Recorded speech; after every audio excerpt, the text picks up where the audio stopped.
अभी सुन रहे हैं बगैवा से डीजे धमाका को। डीजे उमेश शिवशंकर या सुखीपुर बाजार।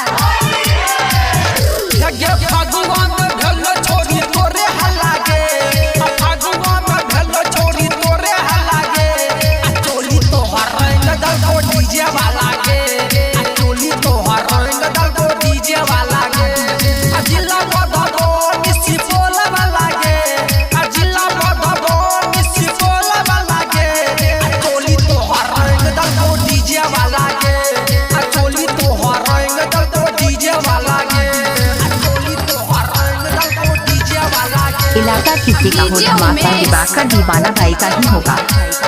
सुखीपुर बाजार।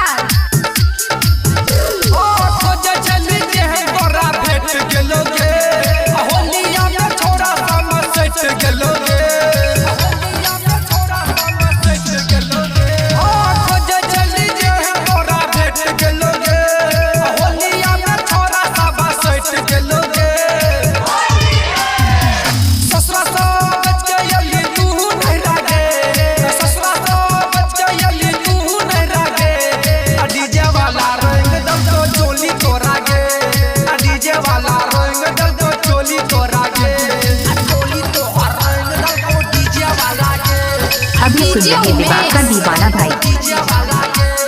सुखीपुर बाजार।